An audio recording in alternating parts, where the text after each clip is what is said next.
po dito sa post na to, si Baste ang gumamit ng Romanovs sa pagbanta niya kay PBBM sa January 28, 2024, maisog rally sa Davao City.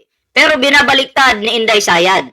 Ibinintang na si PBBM ang may plano sa kanya para ma-justify ang ginawang pagbabanta niya kina PBBM, First Lady Liza Aranita Marcos at former House Speaker Martin Romualdez. So, ganun po sila kagaling mangbaliktad.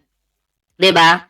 Kumbaga, gawain po nila nung time kasi na yun mga pre, na sila yung nagbabanta. Ano po sila? High na high po sa pulburon. Eh kahit ako, kumakain po ako ng pulburon. Pareho kami ni Basti, nagpupulburon kami. Kaya alam ko po. Magkano ba yung pulburon? 5 piso sa tindahan, di ba? Yan si Sarah, nagpupulburon yan. Oh. Di ba? Nung time na yun na sila yung nagbabanta, high na high po sila sa pulburon. Oh. Di ba? High na high po sila, kaya nasabi po nila yun. Nung nahimasmasan po, na-realize nila, putang ina, mali pala ako. Mali pala ako.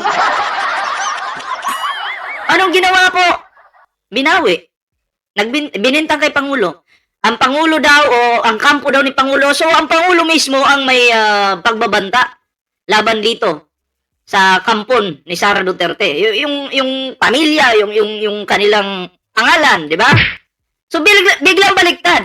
Samantalang, wala naman pong ebidensya na magtuturo na ginawa ng Pangulo yun, ginawa ng First Lady yun, ginawa ni House Speaker yun. Wala po.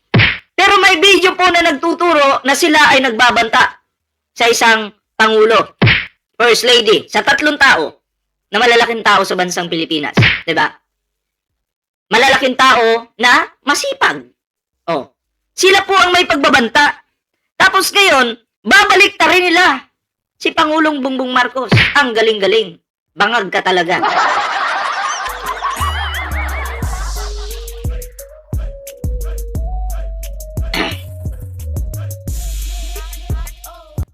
Katulad dito ni si Ruben, basahin ko to Patalastas to Sabi niya, saan ba yun?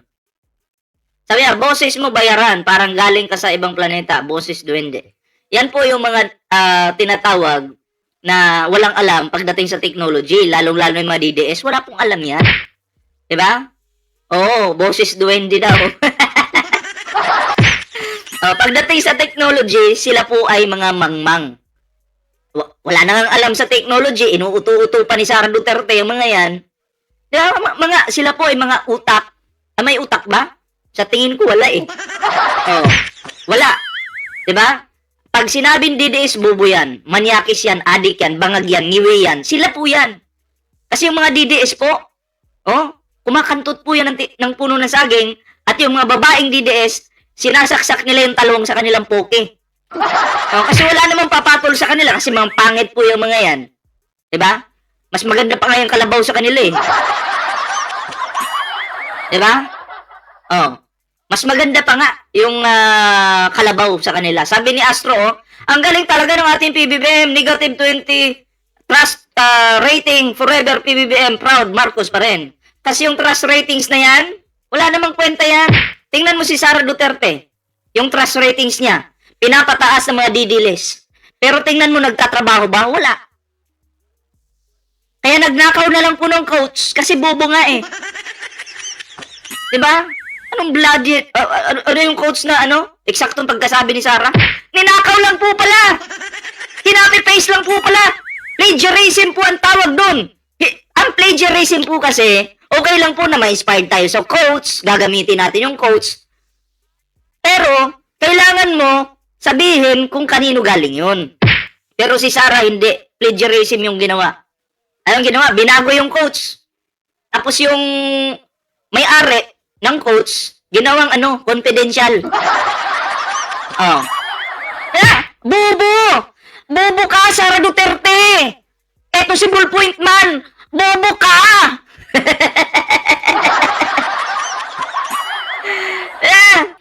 Bobo!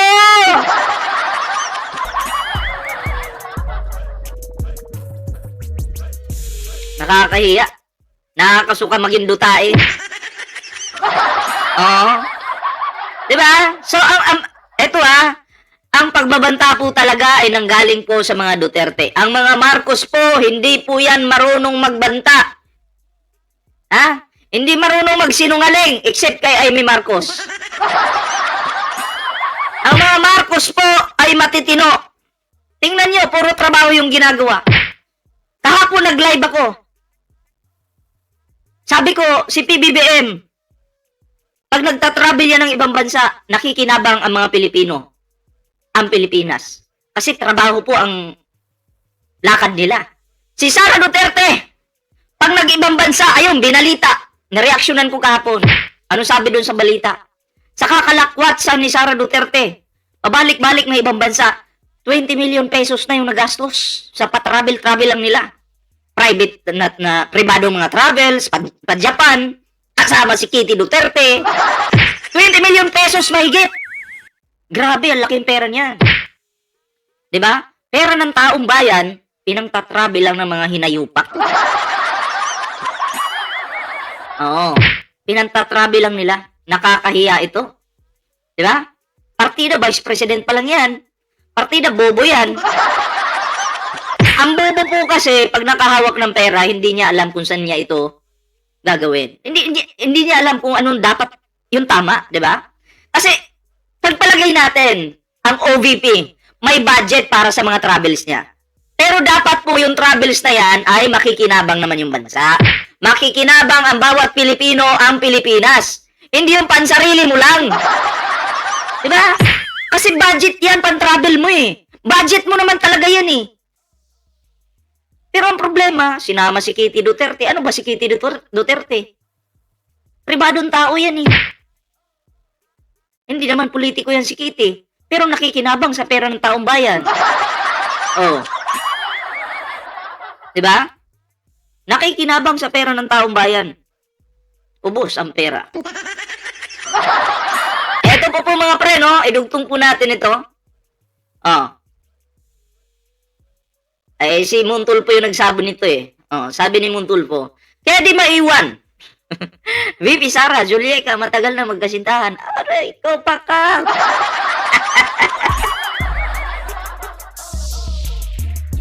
Ako po'y magtatanong. Press 1 po sa naniniwala na si Julieca Lopez at Sara Duterte magkasintahan. Uy, mapupugian na yan ngayon si Julieca Lopez kay Sara Duterte, ha? Nagtibo na si Sara. Oh, nagpatibo na yung ano niya, patibo na yung hairstyle niya ngayon. Ha? Poging-pogi na si Sara Duterte ngayon. Oh, si PC Curl naniniwala. Si Sara Duterte ngayon ay talagang piling may titi na. Ay, sorry. Piling may titi na tuloy. Piling may puso na. Oh. Grabe naman yung bunganga ni Ballpoint. Wag naman ganun. Masasaktan naman yung mga didilis dyan. Hinay-hinay ba? Yeah? O at least, alam niyo yung mga ganyang klaseng ano, yung mga ganyang klaseng ano, yung mga tomboy ba, feeling nila 10 yung titi nila. Ay, hindi ko po nila lahat. May mga tomboy lang talagang mayayabang na feeling nila yung kanilang titi ay 10. Diba? Post muna natin tong ads. Oh. Kaya natalo pa kami mga lalaki niyan. Kaya pala proud na proud si Julieca Lopez. Maghanda kayo sa Typhoon Inday. Dalawa po kasi yung meaning nun. May bagyo tayong Inday, and then, baka sa Monday, bukas, darating si Typhoon Inday. Kasi nga, si Julieca Lopez, pinapatawag doon. Siyempre, hindi naman matitiis ni Typhoon Inday si Julieca Lopez.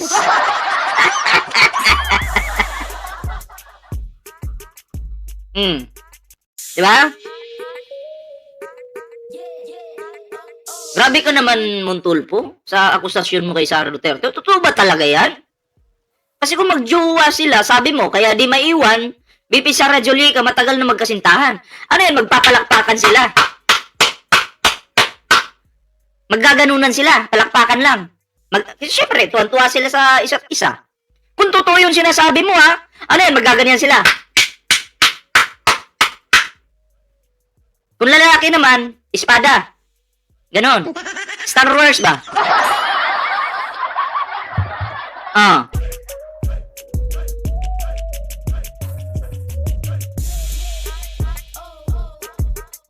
Ano yun? Paki-explain nga sa akin. Hindi ko maintindihan eh. Ano yan? Ganun ba? So anyway, kayo mga pre, ano po yung reaction niyo dito? Gusto ko lang malaman yung opinion nyo. Totoo ba yung sinasabi ni Montulfo? Kasi ako, nagdududa ako eh. Sara, ano ba? Totoo ba talaga yan? Ha? Update naman kami.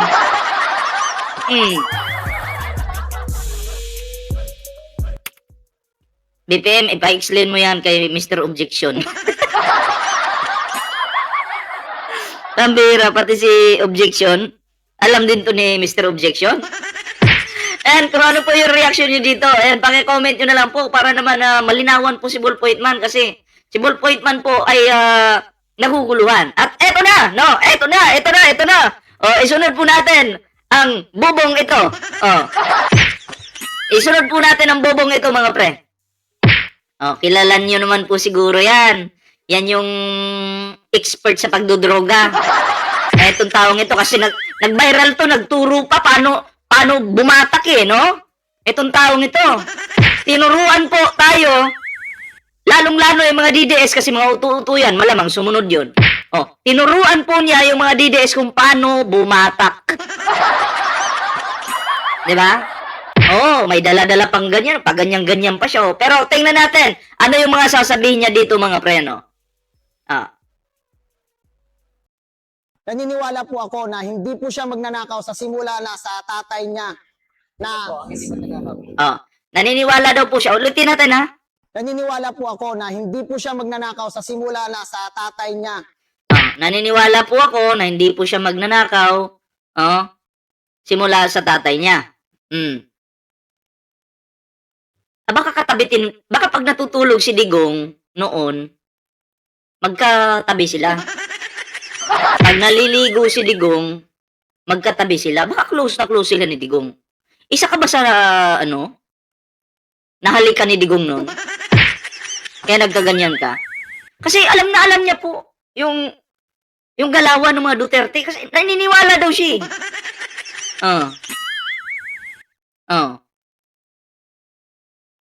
Ano ba to? Explain nyo nga. Baka ito yung katabi ni Digong noon. Kasi naniniwala daw siya, Naniniwala po ako na hindi po siya magnanakaw sa simula na sa tatay niya. Simula sa tatay niya. Ibig sabihin, di rin magnanakaw si Sara. Oo. Tapos, wala pang 24 hours, ubos na yung 124 million. Baka kinuha ng multo yung 124 million. Hindi naman daw ninakaw yun eh. Hindi naman daw magnanakaw. Hindi naman daw magnanakaw. Tanong ko sa'yo, nung natutulog kayo ni Digong, pati ba paghilik niya, alam mo kung kailan siya umihilik, anong oras siya umihilik? Alam mo ba? Grabe no? Yung ganyang muka, maniniwala kayo. Positive na positive. Lubog na lubog yung panga. Kaganyang positive. Putang ina mukha yan. Ang nipis ng katawan, ang payat-payat. Hindi ko sinasabing pag payat ka, adi ka, no? Pero ang sinasabi ko, pag adi ka, pangit ka. Ha? Yun yung sa akin. Pag adi ka, pangit ka. Pag pangit ka, anong tawag sa'yo? Eh di, adi ka. Ganun lang naman, di ba? Tuloy natin. Na si Rodrigo Duterte hindi rin po magnanakaw. Hindi, ikaw, syempre, katabi mo dati. Katabi mo sa pagtulog eh. Ipin muna natin to o basahin natin. Sabi ni ano dito. Basahin natin to Ang yabang mong vlogger ka. Ang yabang mo, kala mo kung sino. Wait lang. Kayo, message kayo ng message. Naka-live ako. Mamaya na mag-message.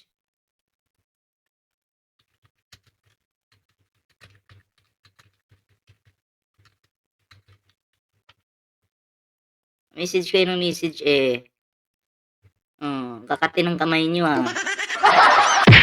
Sabi dito, sabi ni Romeo Martinez. Basahin po natin ha. Nakapin po dyan, nakapin. Sabi niya, ang yabang mong vlogger ka. Ang yabang mo, kala kung sino ka. Kala mo, di ka kang animal ka. Putang ina, walang kwe. Jijimon.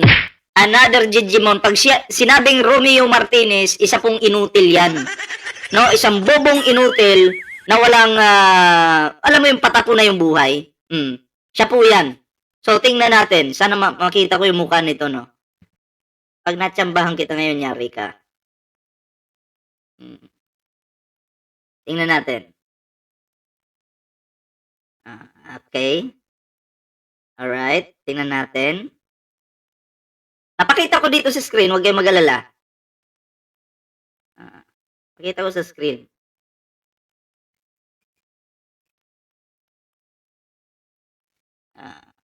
Alam mo, tayo kasi, ano kasi tayo eh, yung, wait lang. Gusto ko yung habang nagko-komento ako sa kanya, may mukha siya. May mukha siya dito sa, ano ko, sa YouTube ko. Ganun tayo eh, di ba? Ngayon. Tingnan natin. Siya po ito ha. Siya po ito. Saan na ba yun? Yan yung gusto ko. Yan, comment pa. Yan yung gusto ko, comment pa! Ano sabi niya? Basahin ko yung comment niya. Siya po yan. Anong comment niya? Ang yabang mong vlogger ka. Ang yabang mo, kala mo kung sino ka. Kilala mo kung di ka kang animal ka. Ano sinasabi nito? Next time, pag magko-comment ka sa akin, dapat hindi ka bangag. Dapat normal yung utak mo, no? Tingnan mo po, siya po yung nag-comment, pero yung comment niya parang pantanga lang. Wala sa ayos, 'di ba? Kasi kung sasabihin mong mayabang ako, matagal na. Ngayon papalag ka ba kung mayabang ako? Wala kang magagawa kung mayabang ako. Ipalo ko pa sa ulo mo tong hawak kong pasa eh. Cup, tawag dito. Dapat semento nga yung hawak ko para pampalo ko sa ulo mo eh. 'Di ba? So kung ako'y mayabang, wala kang magagawa. Kasi ang ina, simula nung hindi pa ako pinapanganak, nauna na yung kayabangan ko sa mundong ito. Yun yung katotohanan dyan. Ngayon, kung nayayabangan ka sa akin, magpakita ka, hambalusing kita eh. Ito, hindi naman kita pinagbabantaan. Ito'y hamon ko lang naman sa'yo, boy. May paganyan-ganyan ka pa. Tangina, padyakan kita eh. Yan yung gusto ko ba? Ako, pumapatol po ako sa comment na may muka. Pumapatol po ako dyan. Yan yung gusto kong comment. Yung may muka. Yung papalag talaga. Ngayon, bakit hindi na nag-comment? Nawala na. Patay ka na? Ang bilis mo namang mamatay. Mag-comment ka ulit. Ngayon, ginaganahan pa nga lang ako eh. Ikaw, patay ka na dyan. Wala. Ilibing na natin to. Libing na. Balik tayo dito sa isang adik. Nawalan daw siya ng hinlalaki kaya di na siya okay. Pia si Reza po, shoutout po ha. Tuloy po tayo dito kasi ano to ni Digong, katabi dati.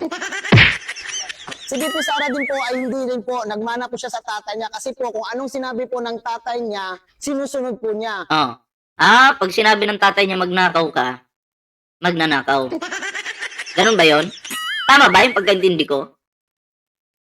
Kasi alam niya eh. Kilalang kilala niya po si Sara Duterte. Kasi kung ano daw utos, sinusunod. Ang galing mo ah. Nakakaingit ka. Kilalang kilala mo ang pagkatain nila.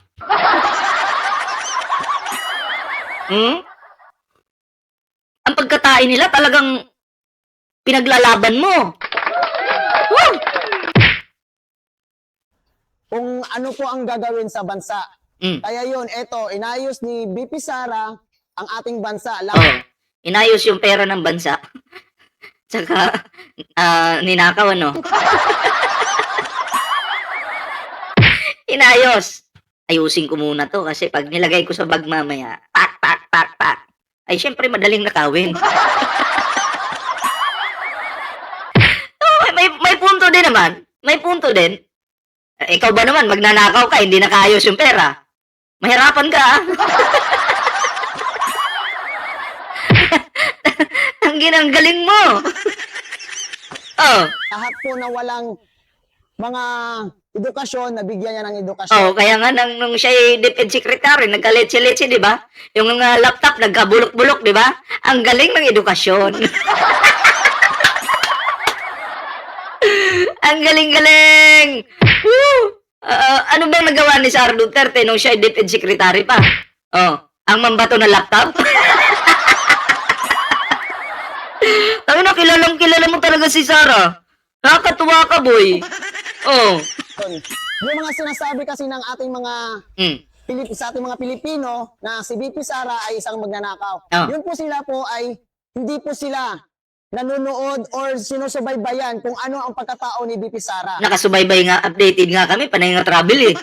Tayo na, kung hindi kami nakasubaybay, edi hindi namin malalaman kung saan nagpupunta si Sara Duterte, magkano yung ginastos niya sa travel niya. Oh, nakasubaybay kami, wag kang mag-alala. Ayun na, araw-araw po kami nakasubaybay kay Sara Duterte kasi idol na idol ko. Gusto ko rin maging Duro the Explorer or Duro the Explorer pag ako'y may pera na. Oh. Diba? Nakasubaybay kami. Alam nga namin magkano yung ginastos ni Sara Duterte sa travel lang. 20 mahigit. 20 million pesos mahigit. Oh, di ba updated ako? Pero yung mga travels na yan, pansarili lang ni Sara Duterte. Alam na alam namin yan. Ano ka ba? Oh, idol ko kaya si Lustay. Oh. Ha? Oh. Ano ang inayos ni Lustay? Eh, hindi nagtatrabaho yan, panayin travel lang. O, di ba? Updated pa si Juanito. Oh. Juanito Ungas, updated din sa travel ni Lustay. Yeah? Oh, tuloy po natin. Kaya po, sa mga taong nagsasabi na si BP Sara ay isang magnanakaw, totoo po. Ay, totoo daw!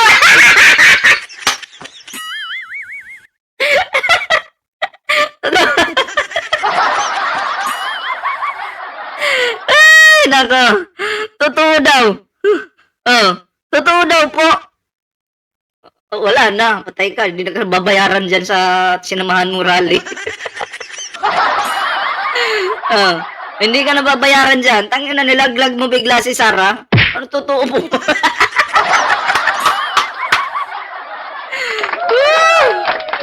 Oh. Ay, shoutout kay Jonela. Oh. Ulitin nga natin.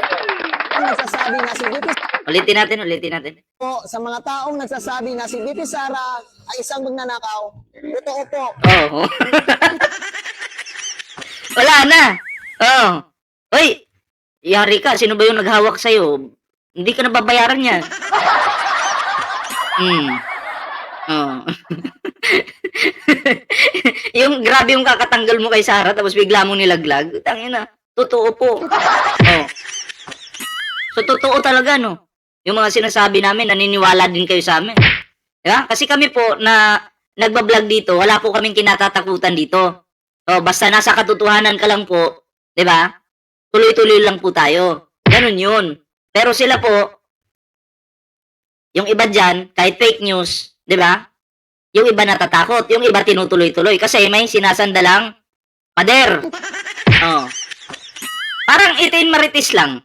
Nung nakasandal kay Mike Defensor kung ano-anong kasinungalingan yung pinagsasabi nila. Nung nakulong si Mike Defensor, ayun, nagtago yung iba.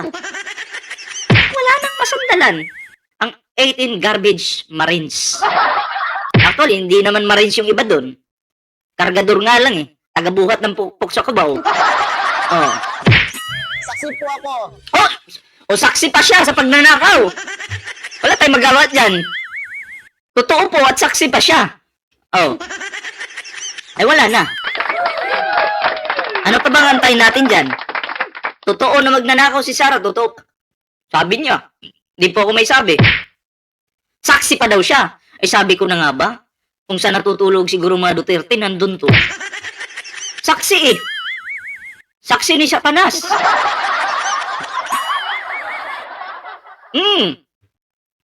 Nandoon po ako, O nandun nga siya. Sabi ko na eh. Sabi ko na, di ba? Oh, nandun siya. Hindi ako nagkamali. Tama yung hula ko. Oh, nandun siya. Tangina, galing ko talaga. Sabi ko na sa inyo eh. Si Ballpoint Man, bihira lang magkamali. Nung unang reaksyon ko pa lang sa kanya, sabi ko mukhang katabi ito ni Digong nun ah. Kung saan kumakain sila, Sarah. Baka mukhang nandun to talaga. Katabi po talaga. Grabe. Saksi pa. Oh, 3 na. Diba? Oh, adik naman yan sinungaling na yun. Huwag mo naman munang awayin. Pabor sa atin eh. Nilaglag eh. Oh.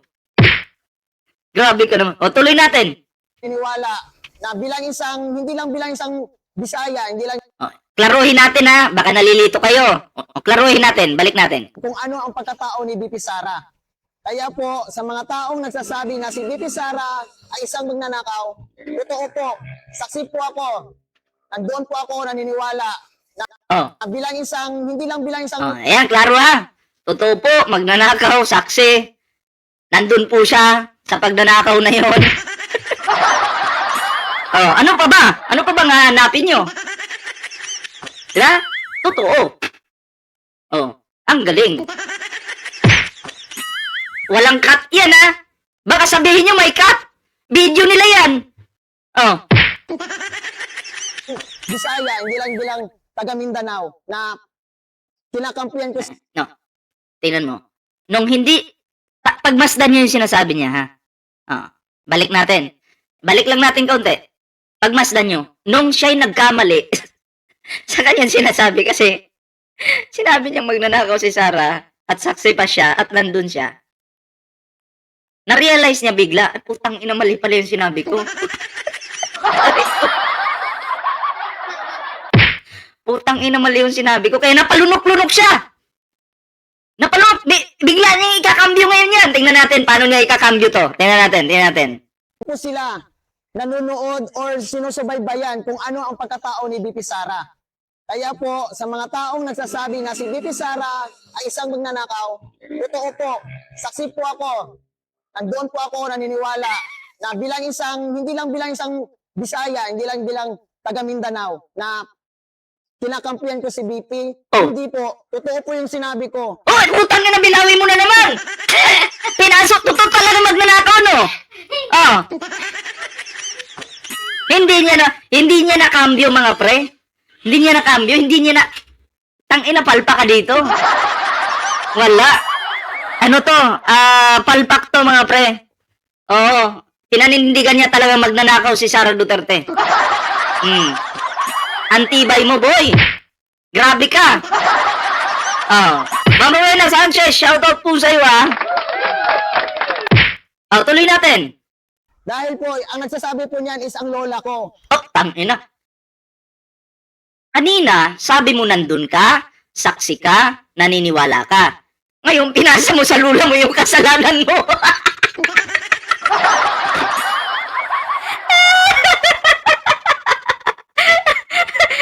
Ang may kasalanan mo ngayon, lula mo na, hindi na ikaw. Ano ba naman yan? Ano ba na? Shout out sa lula nito, ah. Ay, nako po. Pustisong kawayan. Anyari, nadamay yung lula. Yung lulang matagal ng patay, nananahimik, nadamay pa sa kabangagan mo. Woo! Sabi ko na, di ba? Positive to, addict to. Positive po. Yung lula niyang matagal ng patay, dinamay sa issue ngayon. Ha? Oh. Sabi daw ng lula niya. Oh. Kasi ang lola ko sa Mindanao is isang dugong Duterte din. So, Akala ko ba ikaw yung kasama ni Digong kanina, ni Sara, saksi ka, naniniwala ka. Ba't napunta sa lula mo, pinasa mo? Oh. Kaya sa ating mga kababayan, huwag po natin husgahan ang isang tao na hindi naman po niya ginawa. Sabi mo kanina, naniniwala ka, magnanakaw. Ngayon, hindi niya ginawa. Oh, ano ba? At hindi po natin alam kung ano pong pagkatao niya. Kanina sabi mo, alam na alam mo. Sabi mo kanina, alam mo. Nandun ka, saksi ka. Tapos ngayon, hindi na natin alam kung anong pagkatao. Ano ba? Oh. Ano ba? Grabe yung pagkabangag mo. Pero sa tingin mo, malulusutan niya itong impeachment ngayon? So, kung gagawin ni VP Sara ng Sige, kaya mo yan. Mag-isip ka. Next time, pag papa-interview ka, kain muna. Ha? Kailangan may laman yung tiyan para makapagsalita ka ng maayos. Hindi ka mag-loading ba? Oh. ay sabihin na sa buong bayan na ang katotohanan na hindi siya magnanakaw Paano nga niya sasabihin hindi nag-attend? para tuloy-tuloy ang ating Ayan yung problema. Ayan yung problema mga pre. Nag-viral lang. Nag-viral to dahil sa pagtuturo niyang magsyabo. Ginawa na nilang artista. Yun na yung ini-interview nila. Yung mukhang walang laman ng utak na nag-viral lang na parang patanga-tanga lang dyan sa kanto. Nung nag-viral, abay, kinontent na nila. Ginawa ng artista, ini-interview na. Kala mo talaga may utak no? ating bansa sa pagkakaisa at magmamahalan. Naniniwala Magmamahalan sa imong utot. Magmamahalan daw. Oh, kayo po, ano po yung inyong opinion doon? Reaction sa video yon? Ayan, paki-comment nyo. At eto po, idugtong po natin ito mga pre, no? At ang ina boy lighter, oh. Oy, boy lighter, okay ka pa? Ha? Oh, sabi ni, ito, ipin natin to.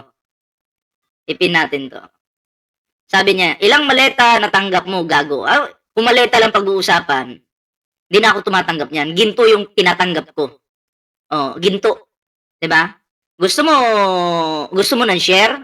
Oh, message mo lang ako para eto paano, Aida Sonsa, mapadalhan ko ng dog food yung anak mong hampas lupa para may makain yung pamilya mo. May mabalot ka. Oh, may bigay ka sa pamilya mo na dog food, 'di ba? Kasi nababagay sa pamilya mo yung dog food. Oh, 'di ba? So, yun po yun. Message mo lang si Ballpoint Man. Maawain si Ballpoint Man. Magpapadala ko ng 10 sakong dog food sa'yo. Pampalamon lang sa hampas lupang patay gutom mong pamilya. Ya? Oy, shoutout kay kay Ding Valdez. Ngayon dito naman tayo kay Boy Lighter. Dito naman tayo kay Boy Lighter mga pre. Play po natin to. Kaya kung nakita ko yung mga vlogger ni Marcos, hindi ako magdadalawang isip na suntok ng mga pulis. Pag makita daw niya yung mga vlogger ni PBBM, hindi daw siya magdadalawang isip na suntok-suntukin niya yung mga vlogger na to kahit may mga pulis. Ang ending, nabalitaan natin nung nakaraang mga araw, siya ang inupakan, siya ang ginulpi, siya ang binugbog. Ayun. Nagpa-hospital. Ha? Lahat ng mga sinasabi niyang kayabangan, tumama po sa kanya. Hindi mo naman lang ako hinamon ako nito Luneta daw. Nung nagpunta po ako Luneta, inantay ko siya doon, siya yung wala. Tangina kung suntukan lang, ingungudgud ko yung mukha mo sa itlog mo. Tutupiin kita na, alam mo yung yung mababaluktot ka talaga, tangina. Tutupiin talaga kita. Balang araw sa isang rally, magkakasalubong tayo, tatadyakan agad kita. Atadyakan agad kita. Sa isang rally balang araw, magkikita yung landas natin.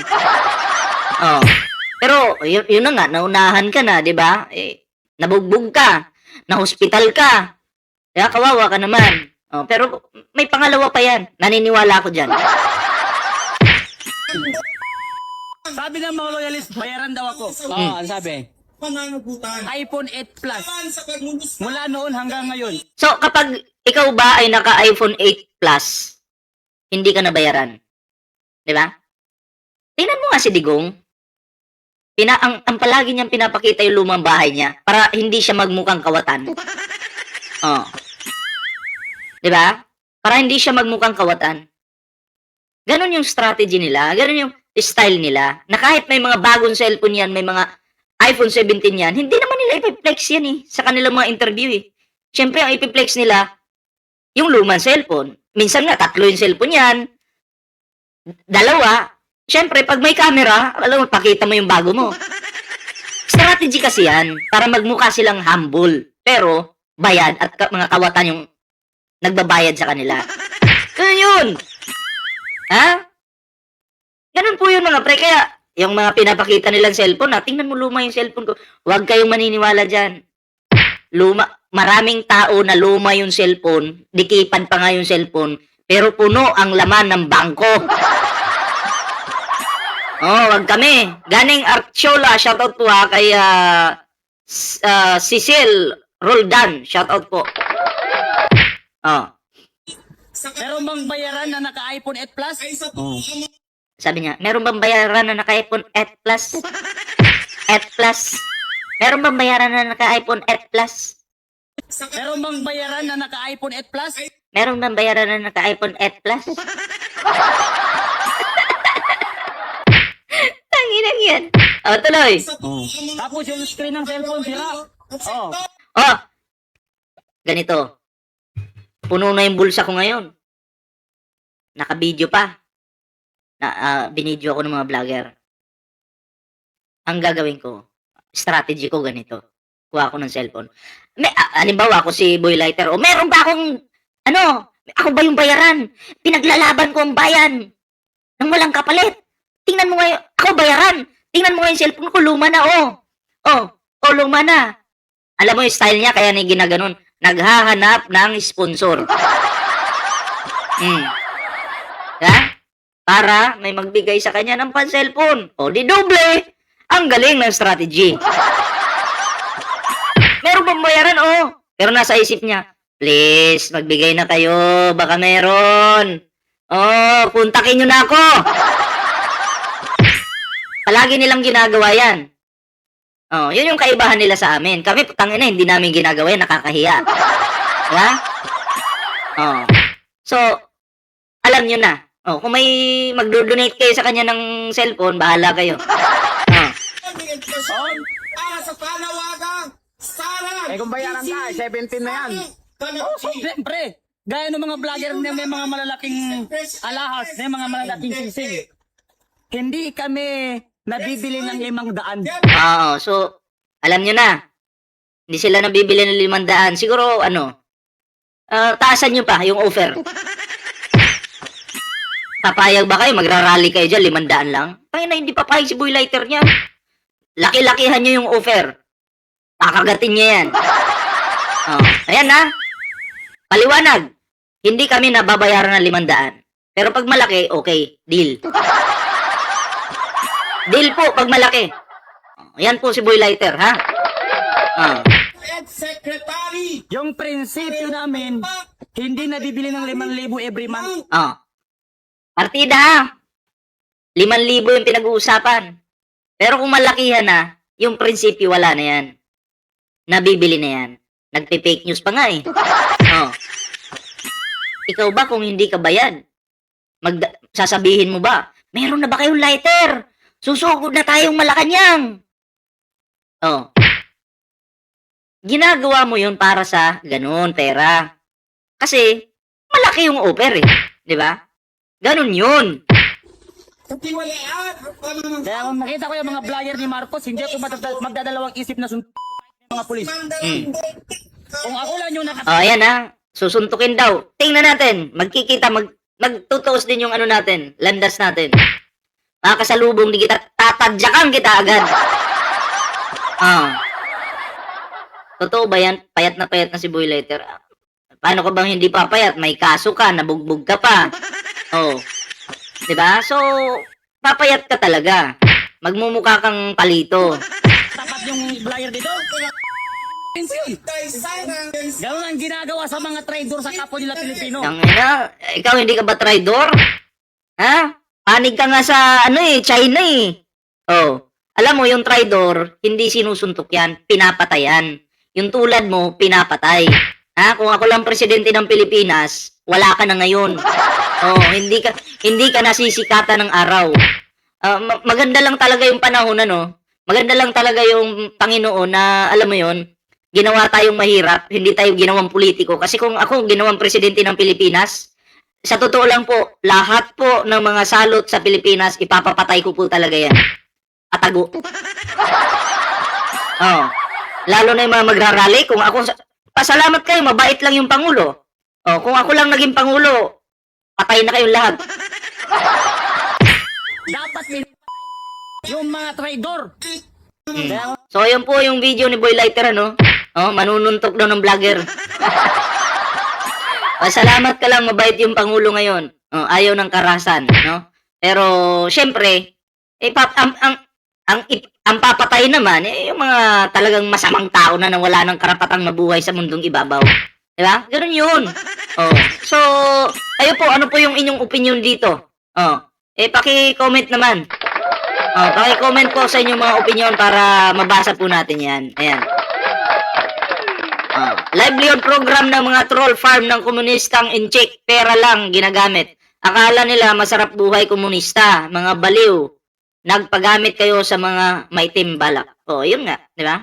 Nung hinuli si Marcoleta, pati Batanes ba, inaangkin na ngayon? O Palawan ba? Tama ba? Inaangkin na ng China, nagparamdam mga putang ina. Oh. Diba? So, comment nyo po kung ano po yung mga reaksyon para mabasa po natin yan.